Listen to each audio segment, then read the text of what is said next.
CSS animation. So இந்த concept வந்து first படிக்க போறீங்க அப்படின்னா இது ஈஸியாக புரிஞ்சுக்கிறதுக்கு சிஎஸ்எஸ் டிரான்சிஷன் அப்படின்ற ஒரு கான்செப்ட் வந்து ப்ரீவியஸாக ஒரு வீடியோ போட்டிருக்கேன். அதில் இருக்கக்கூடிய ப்ராப்பர்ட்டிஸ் வேல்யூஸ் மாதிரியே தான் இதுலேயும் இருக்கும். ஸோ அதை படிச்சிட்டிங்கன்னா இது படிக்கிறது ரொம்ப ஈஸி. டிரான்சிஷன் அப்படின்றது அனிமேஷனுடைய ஸ்டார்டிங் லெவல். அனிமேஷன்ற கான்செப்ட் வந்து அட்வான்ஸ்ட் லெவல். இந்த டிரான்சிஷனில் வந்து ஒரு சில குறைபாடு இருந்துச்சு. என்ன அப்படின்னா அந்த அனிமேஷனில் ஒரு 3 லெவல் தான் கிரியேட் பண்ணிக்க முடியும். Starting level, ending level. Middle level create பண்ணோம்னா அதில் சில டைமிங் ஃபங்க்ஷன் வச்சு மிடில் லெவல் கிரியேட் பண்ணிக்கலாம். ஓகே, இந்த 3 லெவல் தான் கிரியேட் பண்ண முடியும். அதே மாதிரி அனிமேஷனை வந்து லூப் பண்ண முடியாது, ரிப்பீட்டடாக பெர்ஃபார்ம் பண்ண வைக்க முடியாது டிரான்சிஷன் கான்செப்ட்ல. ஓகேவா?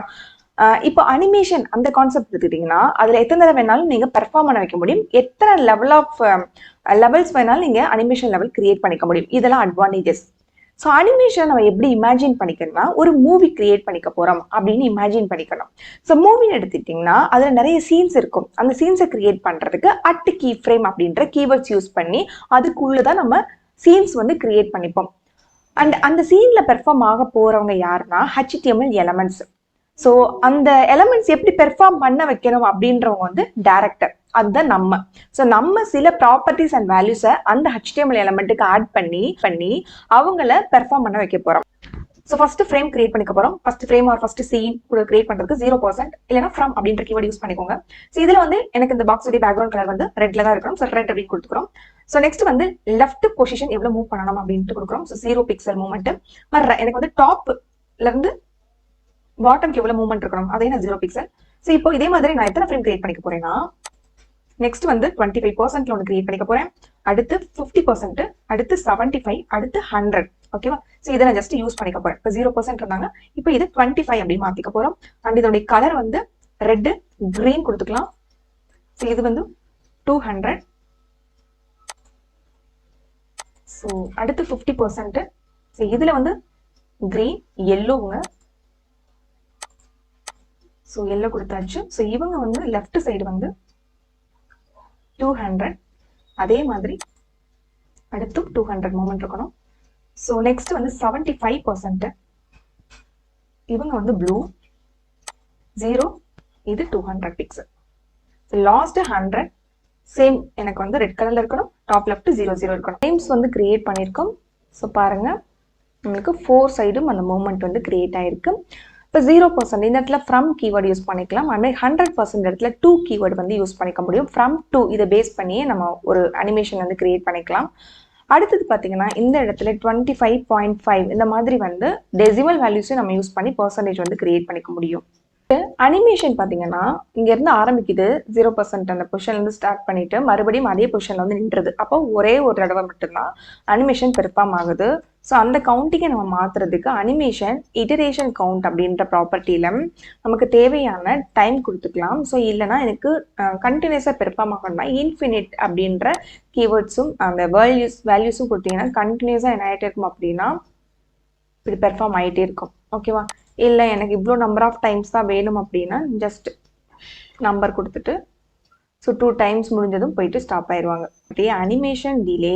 ஸோ இந்த ப்ராப்பர்ட்டி யூஸ் பண்ணும் பொழுது செகண்ட்ஸ்லேயோ மில்லி செகண்ட்ஸ்லேயோ ஒரு டைமை வந்து நம்ம கொடுத்துக்க முடியும். ஸோ அவ்வளோ டைம் வந்து வெயிட் பண்ணிட்டு தான் அந்த அனிமேஷனே ஸ்டார்ட் பண்ணும். ஓகே, 5 செகண்ட்ஸ் வெயிட் பண்ணுது, அதுக்கப்புறம் தான் அனிமேஷன் வந்து ஸ்டார்ட் ஆவாங்க. பண்ணியிருக்கேன்.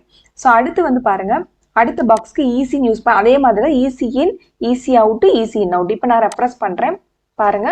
ஒவ்வொன்றுக்கும் ஒரு ஸ்பீடு உங்களுக்கு நல்லாவே தெரியும். அப்படின்றது அதோடைய ஸ்பீடு வந்து ஆரம்பிக்கும் போதும் அண்ட் மிடில்லையும் அண்ட் முடியும் போதும் ஒரே ஸ்பீடு வந்து அப்படியே கண்டினியூ பண்ணும். ஈஸி அப்படின் போது ஆரம்பிக்கும் போது ஸ்லோவா இருப்பாங்க, அந்த பெர்ஃபார்ம் ஆயிட்டு இருக்கும் போது ஸ்பீடாவாங்க, முடியும் போது ஸ்லோவாயிடுவாங்க. ஈஸி இன் அப்படின்ற போது ஆரம்பிக்கும் போது ஸ்லோவா ஆரம்பிப்பாங்க, அப்படி மெதுவா ஒரு ஸ்பீடை இன்க்ரீஸ் பண்ணிப்பாங்க. ஈஸி அவுட் அப்படின்றது முடியும் போது வந்து ஸ்லோவா இருப்பாங்க, மற்ற டைம்ல வந்து ஸ்பீடா இருப்பாங்க. ஈஸி இன் அவுட் அப்படின்போது உள்ள வரும்போது ஸ்லோவா இருப்பாங்க, போகும்போது ஸ்லோவா இருப்பாங்க, மிடில்ல வந்து ஸ்பீடா வந்து இருப்பாங்க. Animation direction. ஸோ இந்த டைரக்ஷன் ப்ராப்பர்ட்டி எப்படி பெர்ஃபார்ம் ஆகும்னா நம்மளுடைய கீ ஃப்ரேம்ஸ் என்ன ஆர்டர்ல இருக்கு அதை பேஸ் பண்ணி தான். ஓகேவா? இப்போ நான் நார்மல் அப்படின்னு கொடுத்தா ஃபார்வர்டு அப்படின்னா ஸ்டார்ட் டு எண்ட் இந்த ஆர்டர்ல வந்து நார்மல் வந்து பெர்ஃபார்ம் ஆகும். இதுதான் நார்மல் ஃபார்வர்ட் டைரக்ஷன். அடுத்தது பாருங்க நான் டைரக்ஷன் ரிவர்ஸ் அப்படின்னு கொடுக்குறேன். ஸோ ரிவர்ஸ் அப்படின்றது அப்படி பேக்வேர்டில் வந்து பெர்ஃபார்ம் ஆகும். பேக்வேர்டு அப்படின்றது கீழே 100% to 0%க்கு வந்து வரும். அப்படி பேக்வேர்டில் வந்து அந்த ஃப்ரேம் வந்து பெர்ஃபார்ம் ஆவாங்க. அடுத்து வந்து பேக்வேர்டு வந்து பெர்ஃபார்ம் ஆவாங்க. ஸோ இது ஃபுல்லும் ஃபர்ஸ்ட் பெர்ஃபார்ம் ஆகும், அடுத்து அப்படியே ரிவர்ஸில் வந்து பெர்ஃபார்ம் ஆகும். இதுதான் ஆல்டர்னேட்டிவ். ஸோ அடுத்தது நெக்ஸ்ட் ஆல்டர்னேட் ரிவர்ஸ் அப்படின்றது ஸோ ஃபர்ஸ்ட் பேக்வேர்ட் வந்து பெர்ஃபார்ம் ஆவாங்க, அடுத்து வந்து ஃபார்வர்டு வந்து பெர்ஃபார்ம் ஆவாங்க. அனிமேஷன் ஃபில் மோட் இந்த ப்ராப்பர்ட்டி யூஸ் பண்ணி அனிமேஷன் ஸ்டார்ட் பண்ணுறதுக்கு முன்னாடி அந்த எலமெண்ட் என்ன ஸ்டைலில் இருக்கணும், அனிமேஷன் முடிஞ்சதுக்கு அப்புறம் என்ன ஸ்டைல் அதில் அப்ளை ஆகணும் அப்படின்றத குறிக்கும். ஸோ இந்த அனிமேஷன் ஃபில் மோட்லேருந்து ஃபர்ஸ்ட் நம்ம பேக்வேர்ட்ஸ் அப்படின்ற கீவேர்டை யூஸ் பண்ணிக்கலாம். பேக்வேர்ட்ஸ்னால் அனிமேஷன் ஸ்டார்ட் பண்ணுறதுக்கு முன்னாடி இந்த ஃப்ரம்ல இருக்கக்கூடிய ஸ்டைல்ஸ் எல்லாத்தையும் எடுத்து அப்ளை பண்ணிக்கும். அதே மாதிரி எவ்வளோ டூரேஷன் வந்து டிலே கொடுத்துருக்கோம் அந்த டூரேஷன் டிலேல வந்து ஸ்டார்ட் பண்றதுக்கு முன்னாடி நிற்கும். ஓகே, இது ரெண்டும் ரொம்ப முக்கியம். அதே மாதிரி டைரக்ஷன் ரொம்ப முக்கியம். இப்போ நார்மல் டைரக்ஷன்ல தான் நம்ம வந்து பெர்ஃபார்ம் ஆக போறோம். ரெப்ரஸ் பண்றேன் பாருங்க, 2 செகண்ட் வந்து இந்த கிரீன் கலர்ல வந்து நிக்குது. அதுக்கப்புறம் நார்மலா எப்பயும் போல ஃப்ளோ வந்து போகும். அடுத்தது பாருங்க, இந்த டைரக்ஷனை நான் அப்படியே மாற்றேன், ரிவர்ஸ் அப்படின்னு மாற்றும் போது நம்மளுடைய ஃபில்மோடும் ரிவர்ஸ் ஆர்டர்ல மாறிடும். அப்ப கீழே இருந்து அப்படியே ஸ்டார்டிங் பாயிண்ட் அப்படின்னா கீழே என்ன கலர்ல இருக்கும், ப்ளூ. அப்போ ப்ளூ 2 செகண்ட் வந்து நிற்கும். அந்த ஸ்டைல் எடுத்து 2 செகண்ட் அப்ளை பண்ணிட்டு நார்மல் ஃப்ளோ போகும். இதை நார்மல் அப்படின்னு சொல்லிட்டு மாத்திடுறேன். ஸோ ஃபார்வர்டு அப்படின்றது அனிமேஷன் நடந்து முடிஞ்சதுக்கு அப்புறம் நடக்கக்கூடிய அந்த ஸ்டைல் என்ன அப்ளை ஆகணும் அப்படின்றது. இப்போ பாருங்க, அனிமேஷன் வந்து ஸ்டார்ட் பண்றோம். ஸோ 2 செகண்ட் வெயிட் பண்ணுது. இப்போ நார்மலா வந்து 3 டைம்ஸ் வந்து பெர்ஃபார்ம் ஆகுது. இப்போ முடிஞ்சிருச்சு. ஸோ முடிஞ்சதுக்கு அப்புறம் பாருங்க, இந்த டூல இருக்கக்கூடிய ஸ்டைல்ஸை எடுத்து அப்ளை பண்ணி ஸ்டாப் ஆயிருக்கு. இதே வந்து நான் ரிவர்ஸ் ஆர்டர்ல மாத்திட்டேன் அப்படின்னா இந்த ஃபில்மோடும் ரிவர்ஸ்ல போயிடும். ஓகே, இது அப்படியே வந்து ஆப்போசிட், எங்க போயிட்டு அது முடியுதோ அங்க இருக்கக்கூடிய ஸ்டைல் எடுத்து அப்ளை பண்ணிக்கும்.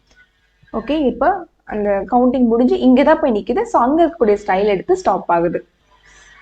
ஸோ இங்கே நார்மல் மோட் கொடுத்துக்கலாம். ஸோ போத் அப்படின் போது ஃபார்வர்ட் அண்ட் பேக்வேர்டு அப்படின்னும் போது பெர்ஃபார்ம் ஆகுறதுக்கு முன்னாடி அந்த ஸ்டைல் எடுத்துக்கும், பெர்ஃபார்ம் ஆனதுக்கு அப்புறமும் அந்த ஸ்டைல் எடுத்து அப்ளை பண்ணிக்கும். அதுதான் இப்போ பாருங்க, பெர்ஃபார்ம் ஆகும்போது 2 செகண்ட் வெயிட் பண்ணி கிரீன் கலர் அப்ளை பண்ணிருக்கு. ஸோ நார்மலா அந்த ஃப்ளோ வந்து போகும். ஸோ முடிச்சதுக்கு அப்புறமும் இந்த டூல இருக்கக்கூடிய ஸ்டைல்ஸ் எடுத்து அப்ளை பண்ணிக்கும். நெக்ஸ்ட் பார்க்க போற property animation shortcut property. So இதில் ஃபர்ஸ்ட் நம்ம நேம் ஆட் பண்ணிக்கலாம். அதுக்கப்புறம் duration 2 seconds, then linear it's timing function. அதுக்கப்புறம் வந்து எவ்வளோ டிலே ஆகணும் அப்படின்றத கொடுத்துக்கலாம். அதுக்கப்புறம் count number of times. So அதுக்கப்புறம் வந்து டைரக்ஷன் வந்து ஆல்டர்னேட். இதை நான் ரெப்ரஸ் பண்ணிக்கிறேன். ஸோ 3 செகண்ட்ஸ் வந்து வெயிட் பண்ணுறாங்க. ஸோ 3 டைம்ஸ் வந்து பெர்ஃபார்ம் ஆவாங்க.